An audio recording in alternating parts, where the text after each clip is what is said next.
Hi guys, so sa video na to is may i-share akong konting kaalaman para sa pagdating sa battery fuse. So kung paano siya i-diagnose kung talagang 100% na battery fuse na yung sira. So may tanggap tayo dito na Tecno Camon 20 Pro G Pro 5G. So ang may marami kasi rin ako nakikitang nagpo-post na pinalitan na nila ng battery fuse ng battery, same issue pa rin. So ibig sabihin nun, hindi sila nag-diagnose ng tama ay ng maayos So dapat i-diagnose mo muna bago ka magpalit ng kung anong pyesa, para hindi ka bili ng kung anong pyesa. So ngayon sa video na to, malalaman mo yung tamang proseso kung paano talaga malalaman kung battery fuse na yung sira, para hindi ka bili ng pyesa. So ang video na to is para sa mga baguhan. So kung batikan ka na, pwede ka na mag-scroll up. Yun. So scroll up ka na.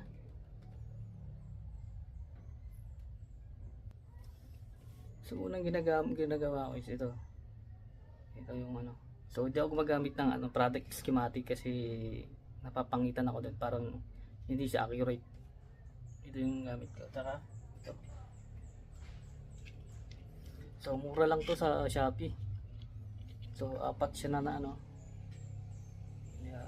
So fast charging din to. Hanggang 12 volts kaya nito maglabas sa USB niya.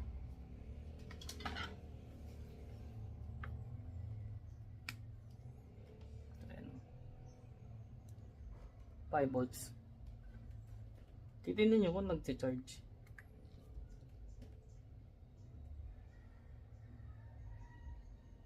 So ayan, puro ganyan lang siya. Yeah. Hindi siya abante. Hindi siya hanggang dyan lang siya. Tapos pag inuon mo, hindi siya tutuloy.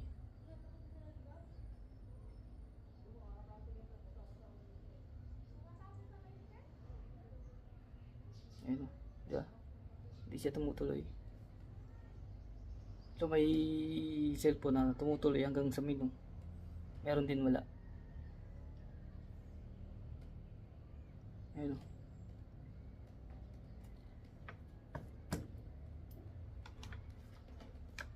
So ngayon, bakit ba pag sira battery fuse ganun nangyayari? Kasi nga yung motherboard is may may voltage requirements. So kapag hindi niya na na tawag doon, na kuha yung voltage requirements niya, hindi siya magbo-boot, or magbo-boot loop siya doon sa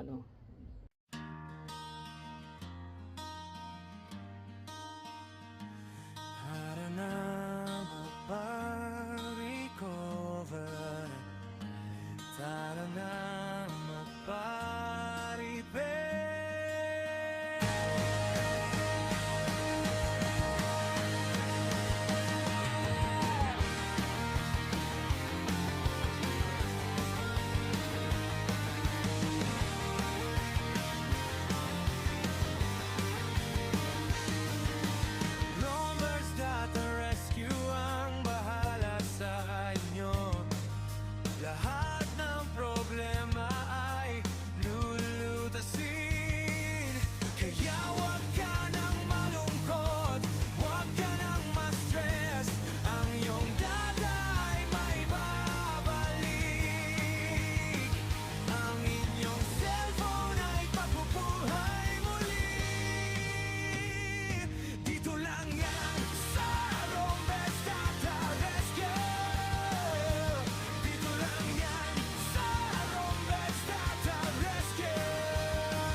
So ito yung battery.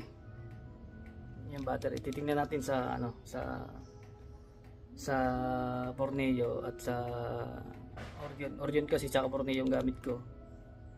Tingnan natin yung terminal kung saan yung test point niya para matest natin yung voltahe ng battery. Possible to nagpa-fluctuate 0 volts or low voltage. Ganyan yung ano niya. Pag sira yung yung capacitor ay yung fuse. Dito lang yan sa Rombes Data Rescue. Dito lang yan sa Rombes Data Rescue.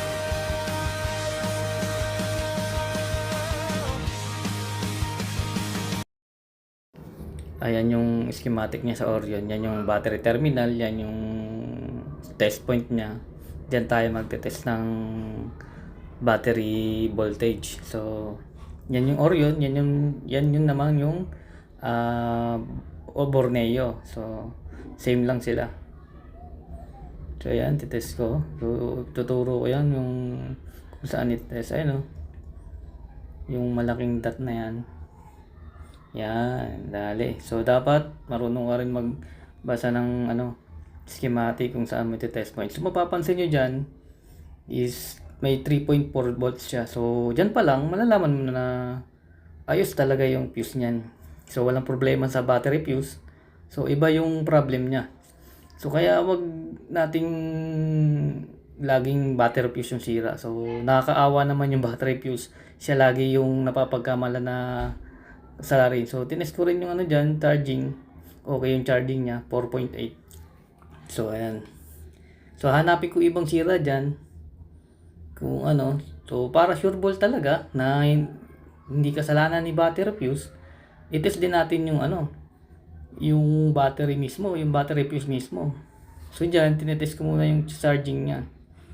Kung may 4.8 volts. So, ayan. So, dapat, yun nga, wag nating sisihin lagi yung battery fuse. Kasi, porket ganun, hindi na tumutuloy sa is battery fuse na agad yung sira. So, ayan, ditest ko yung dyan, yung sa charging niya. So, mapapansin nyo, may voltahe siya na 4.8. So, ibig sabihin, mula sa charging board, papuntang motherboard sa mainboard, so may voltahe, ibig sabihin pumapasok yung charging niya. Ayun mapapansin nyo may 4.8 volts. So yan yung sa battery, yan yung sa 4.8 volts, yan yung sa charging. So okay tayo sa mga voltahe, ibig sabihin namimit niya yung requirements. Sabihin may humaharang sa voltahe para mag-boot yung unit. So hindi battery fuse yung sira. So para makasigurado, tinest ko na rin yung battery fuse dyan para makita nyo, mapakita ko sa inyo na ayos talaga yung battery fuse. At malaman nyo na yun, battery fuse talaga yung sira or hindi. Di ba? Yun lang. Dito lang yan sa Rombes Data Rescue. Dito lang yan sa Rombes Data Rescue.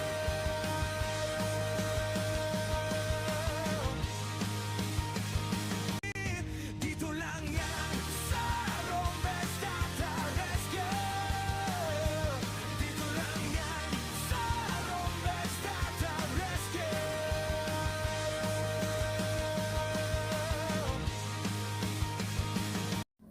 So dyan makikita mo, titest ko yung continuity at saka voltage ng battery. So ayan, continuity yan. So okay naman yung continuity. Ayan, 3 millivolts. So yung niya, ayan. So may continuity siya, di ba, nakita nyo? So ayan, 3.4 volts yung battery. So diyan mo masisigurado na ayos talaga yung battery fuse. May continuity, tapos may voltage. So, yun lang.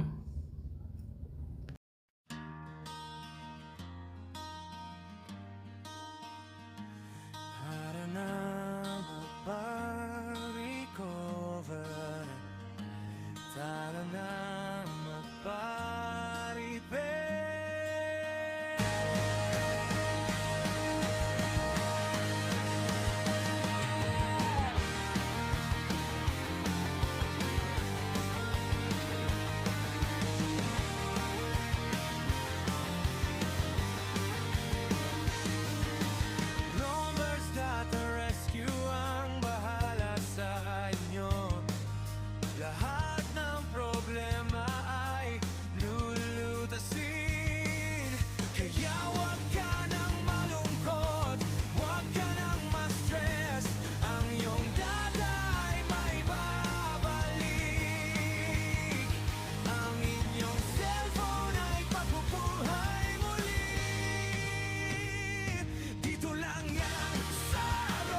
at the rescue.